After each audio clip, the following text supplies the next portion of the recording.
hidung juga berdarah terus. Kayak mimisan? Iya, kayak mimisan. Jadi di dalam hidung aku tuh warna hitam.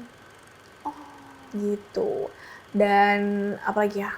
Itu karena melepuhnya tadi ya? Karena si SJS-nya itu tidak melepuh tapi lebih kayak kekoreng gitu ya. Okay.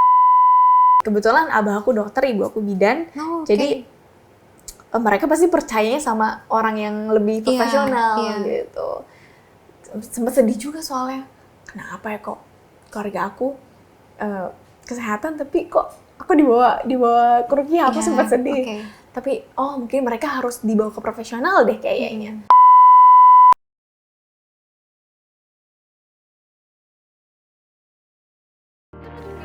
Ada cerita para puan. Dampaknya lalu ke kesehatan mentalmu kayak gimana? Karena kan ngelihat muka kalau bercermin kan sedih ya. Ya maksudnya kita yang biasa aja seperti itu pasti gitu ya. Jerawat aja tuh kita kan langsung ada rasa insecure, rasa bete gitu kan. Apalagi ini selama 2 bulan sakitnya nggak tertahankan juga. Lalu kamu kan harus menstabilkan emosimu juga, maksud aku. Iya. Campurannya itu ya. Sebenarnya ada loh di titik ketika aku sakit Steven Johnson syndrome tuh, aku ada di titik di mana kayaknya aku harus bunuh diri deh. Gitu. Oh sempat ya, sempat ada ya. Jadi tiap malam tuh aku nangis sebenarnya, nangis karena sakit banget gitu, bibir berdarah, warna hitam, muka berubah. Tapi ketika aku ada berpikir ingin bunuh diri waktu SJS, aku tuh ingat ayat di Al-Quran gitu ya. Ada ayat, aku lupa ayatnya apa, tapi aku ingat banget. Janganlah bunuh dirimu, bahasanya kayak Allah tuh menyayangi kamu gitu loh. I love you lah bahasanya gitu ya. Terus aku mikir, oh iya ya, yang di atas aja sayang sama aku. Aku juga harus sayang sama aku gitu. Jadi ya udah buat apa aku, maksudnya kayak perjuangan ini tuh panjang banget loh Vin gitu. Kamu udah sakit SJS, terus kamu susah jalan waktu itu dan lain-lain. Masa mau dihilangkan gitu aja perjuangannya? Gitu. Jadi kita hebat ya, itu kadang-kadang tuh koneksi kita sama Tuhan itu kadang muncul emang di saat-saat yang sampai lagi segitunya lowest ya. point banget ya. Dan akhirnya tuh kadang-kadang menjadi reasoning kita buat move on juga ya. Itu keren tuh, itu pesan banget tuh buat kawan puan. Kalau misalnya kan kamu tadi sempat cerita, sempat mention dikit soal penerimaan diri. Iya. Tapi kita belum terlalu mendalami itu tadi. Pertanyaanku itu adalah setelah bertubi-tubi dengan semua diagnosa tadi, lalu penerimaan dirinya sekarang seperti apa sih gitu? Mungkin bisa cerita perjalanan penerimaan dirimu kali ya? Iya. Jadi tadi yang aku bilang it takes a long time pastinya. Ya, it takes a long time tadi itu. Dari 2018, anak muda gitu kan ya, masih remaja, masih main-main pas kuliah gitu. Maunya tuh menikmati hidup gitu Maunya menikmati hidup gitu kan. Tapi setibanya didiagnosis gangguan kesehatan mental. Yang dimana harus minum obat setiap hari, harus ikut terapi setiap minggu. Itu kayak realita hidup yang langsung dapat pelajaran gitu loh.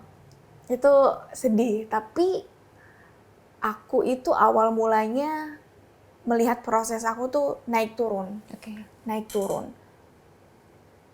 Ketika lagi depresi, aku selalu menghukum diri sendiri, selalu menyalahkan diri sendiri. Itu semua udah aku lewatin gitu. Tapi lama-lama gini loh, kayak ketika udah dijalanin terus, depresi terus, mania terus, lama-lama tuh kebal gitu. Aduh, ngadepin ini lagi, ya udah deh bakal lewat kok gitu. Aduh, ngelewatin lagi kayak kita dikasih minuman-minum enak gitu ya, atau kita dikasih minum-minuman enak gitu kan. Terus lama-lama kita bosen. Lama-lama ya udah deh, kita minum ini lagi. Dan aku pun seperti itu. Aduh, depresi lagi, ya udah nggak apa-apa deh, bakal lewat kok gitu. Tapi sebenarnya aku lebih kayak mencoba memanusiakan diri aku sendiri. Apa tuh maksudnya memanusiakan? Jadi kayak aku ngadepin diri aku sendiri. Aku suka ngebayangin aku tuh ngadepin diri aku sendiri. Di depan aku tuh ada orang itu aku. Dan aku berusaha megang dia, meluk dia, gitu kayak, Vin, nggak apa-apa ya punya bipolar gitu, nggak apa-apa ya. Waktu itu apalagi waktu sakit SJS, nggak apa-apa ya sakit SJS gitu. Cobain deh cerita ke aku, kamu sakit apa, kamu ngerasain apa. Jadi ngobrol sama diri sendiri, curhatnya sama diri sendiri gitu. Dan kan kalau memanusiakan diri sendiri itu menurut aku terima rasa emosi, mau sedih ataupun senang. Gitu. Jadi kalau misalnya tidak memanusiakan, menurut aku kalau lagi sedih, enggak gue harus happy. Gue harus positive vibes. Itu menurut aku, ayolah sayangi diri kamu. Emang sih susah banget ya untuk proses itu, tapi percaya sama prosesnya. Karena nggak harus tiba-tiba besoknya kamu nerima kalau dapet gangguan kesehatan mental gitu. Gitu sih. Wow. Itu sesuatu yang diajarin di terapi bareng psikolog kah? Iya. Kayak tutup mata seperti kita lagi ngobrol sama diri kita sendiri, itu akhirnya sesuatu yang kamu pelajarin dari... Iya. Okay. Dan mindfulness dan lain-lain itu diajarin sebenarnya. Cuman sebenarnya kalau ngobrol sama diri sendiri tuh aku kepikiran sendiri. Tapi kalau psikolog aku tuh ngajarin it will pass, itu bakal lewat, tenang aja. Tapi aku kayak, aduh mau nyoba deh ngobrol sama diri sendiri tuh gimana sih? Ya udah ngobrol, Vin ayo curhat sini kenapa, gitu. Terus kayak meluk diri sendiri, tapi aku beneran meluk gini, atau gini gitu. Kenapa? Akhir-akhir ini kenapa? Coba ceritain. Iya akhir-akhir ini capek banget, nangis akhirnya gitu.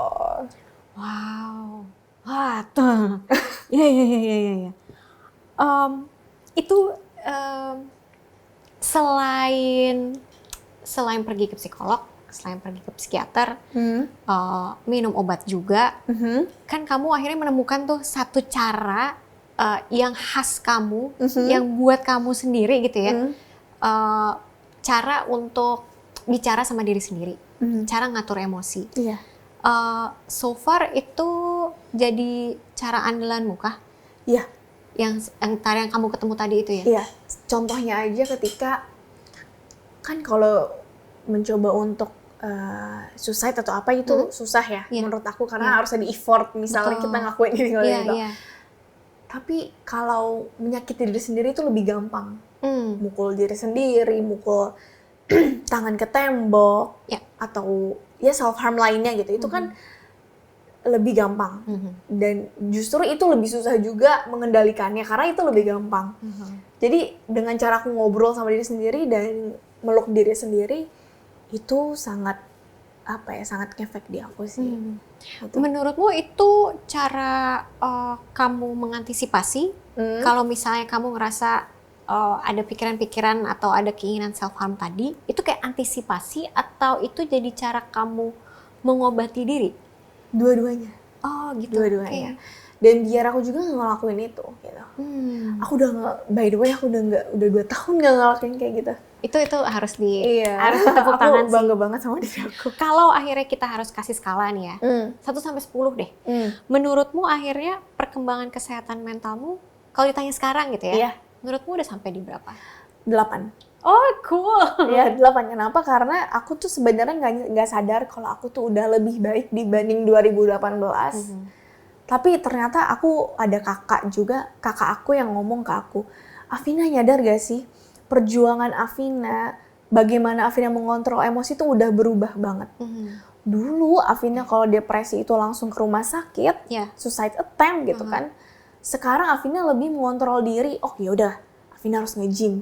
Oh ya udah, Afina harus masak. Oh ya, Afina harus nge-juice.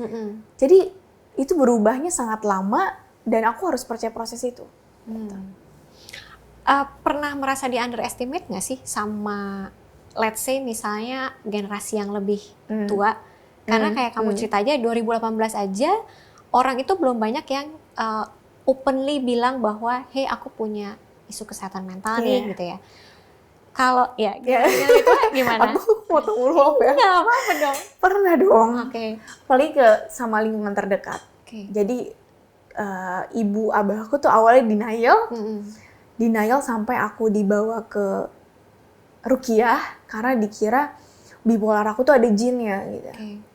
Jadi pernah dibilang kayak gitu. Padahal ketika aku pas di ruqyah, aku nggak apa-apa karena sebenarnya aku nggak apa-apa karena emang penyembuhan kan nggak harus semuanya kan harus kita terima ya, spiritual, ke psikolog, ke psikiater, minum obat itu harus diterima juga. Tapi aku tuh sedihnya, aku tuh waktu itu aku udah nahan sebulan nggak self harm. Aku tuh cuma minta diapresiasi gitu. Tapi kenapa aku dibawa ke ruqyah gitu? Aku pernah ngerasa kayak gitu sih. Tapi sekarang mereka udah menerima aku. Alhamdulillah. Gimana sih waktu itu akhirnya kamu menjelaskan gitu ya ke orang tua? Mungkin kita bisa bilangnya mengedukasi orang tua kita gitu soal ini loh yang lagi ku hadapi dan ternyata treatmentnya memang harus begini. Ini gimana tuh caranya menjelaskan itu gimana sih? Jujur, emang kalau menjelaskan ke generasi yang lebih di atas kita gitu itu agak susah memang. Awal mulanya aku debat sampai nangis gitu. Tapi ternyata cara itu salah. Ternyata caranya itu harus pelan-pelan. Gimana pelan-pelannya? Aku membayangkan di posisi mereka yang tadinya nggak tahu apa-apa tentang kesehatan mental, setibanya anaknya didiagnosa, pasti kaget juga dong jadi mereka. Jadi aku jelasin pelan-pelan gitu. Jadi kayak curhat tapi lebih terbuka aja gitu. Aku udah ngerasain fase depresi nih, ini sekitar sebulan, aku udah ngelakuin itu tetap aja ngerasain ini. Dan aku kalau udah capek banget sebenarnya ngejelasin ke generasi yang lebih di atas kita, aku bawa mereka ke psikolog. Jadi ya udah nih sini sok ke profesional, ke psikolog, psikiater biar mereka yang jelasin. Karena mereka kan profesionalnya gitu loh. Kebetulan abah aku dokter, ibu aku bidan, jadi mereka pasti percayanya sama orang yang lebih profesional gitu. Sempat sedih juga soalnya, kenapa ya kok keluarga aku kesehatan tapi kok aku dibawa ke ruqyah, aku sempat sedih. Tapi mungkin mereka harus dibawa ke profesional deh kayaknya. Aku bawa mereka ke profesional, sampai sekarang mereka kalau konsul kadang ikut, dan mereka jadi lebih ngerti aku. Oh, Afina harus minum obat. Dan jujur aja sekarang obat itu disimpan sama abah aku. Aku nggak boleh megang obat. Jadi setiap malam aku ada ini obatnya ya, diminum ya, gitu. Jadi itu menurut aku itu bentuk rasa sayang orang tua aku terhadap aku dan sudah menerima aku. Kok dari ceritamu barusan akhirnya kayak jadi ada hubungan orang tua anak yang kayaknya jadi lebih erat ya? Iya. Karena mau nggak mau kan ketika kamu udah jatuh minum obat pun kamu akan ketemu dengan orang tuamu gitu ya. Terus mereka juga akan ngelihat mungkin mimik mukamu gitu kan. Mereka bisa menilai kondisi dan apa. Kamu mungkin bisa cerita komunikasinya itu jadi sangat terbuka ya? Iya. Karena menurut aku komunikasi ke orang tua itu juga penting banget, apalagi masalah perasaan. Nggak cuma ke pasangan, tapi ternyata ke orang tua tuh penting dan ternyata seenak itu kalau ternyata seenak itu bisa seenak itu ya. Bisa seenak itu ketika curhat-curhatan sama orang tua. Tapi itu kan tergantung orang ya. Kalau aku sih seperti itu gitu. Tadi tuh aku juga penasarannya tuh ini sih soal itu kan butuh kesabaran ya untuk kita jelasin ke orang tua. Tapi kan kalau misalnya mereka belum percaya, mereka belum mau, apalagi mereka kan sebenarnya udah lebih banyak makan asam garam dari kita ya, merasa lebih banyak tahu kan. Sebenarnya aku kagum sama kesabaran kamu mau menjelaskan itu sih. Sebenarnya aku juga kadang tuh menjelaskannya kalau udah nggak sabar banget aku bisa sampai nangis. Kenapa sih nggak ngerti? Ini aja tuh harus minum obat, harus ke dokter, sama aja kayak orang melahirkan harus ke bidan karena ibu aku bidan gitu. Tapi aku lebih kayak seperti tadi satu membayangkan gimana jadi orang awam kayak dia awalnya nggak tahu apa-apa, tiba-tiba anaknya didiagnosis gitu. Pasti jadi mereka juga kaget. Jadi aku lebih wajar aja lah mereka kaget gitu. Kedua, aku lebih membuktikan gitu. Jadi awalnya tuh kan aku sering ngomongin kesehatan mental aku di Instagram, TikTok dan lain-lain. Aku buktiin kalau aku bisa membantu orang lewat itu. Gitu. Dan ternyata ibu abahku sering ngeliat aku di seminar-seminar, diundang di sini misalnya, itu bikin mereka kayak, oh ternyata ini tuh bukan kekurangan buat anak aku gitu, ini kelebihan. Karena mereka kan juga ngeliat sertifikat yang dikirim panitia ya. Oh sebenarnya aku mau, misalnya ditanya mau pergi kemana, mau ke Jogja, ini ada ngisi ini gitu, ada undangan ini gitu.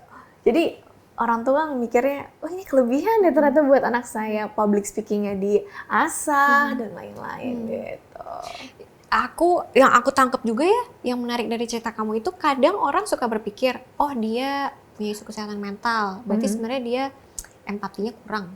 Misalnya gitu ya, kayak dia kayaknya kurang bisa memahami deh jadinya perasaan orang, karena dia kan juga punya isu.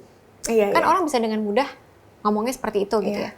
Tapi kan terbukti dari cerita kamu bahwa kamu memang didiagnosis dengan 2 hal gitu, tapi kamu masih bisa considerate sama orang tua gitu loh.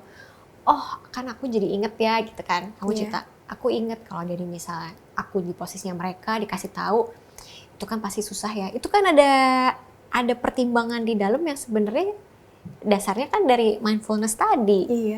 Jadi membuktikan pada dasarnya nggak berarti terus hilang.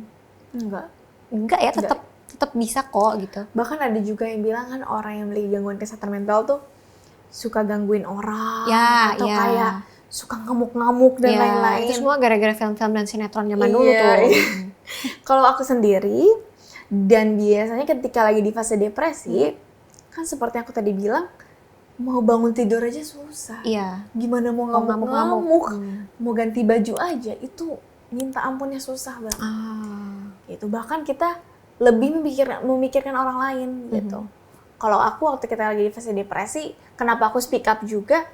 Karena aku mikir di luar sana ada yang kayak aku, tapi mereka takut untuk ngomong gitu. Apalagi takut untuk ke psikolog, ke psikiater, gitu sih.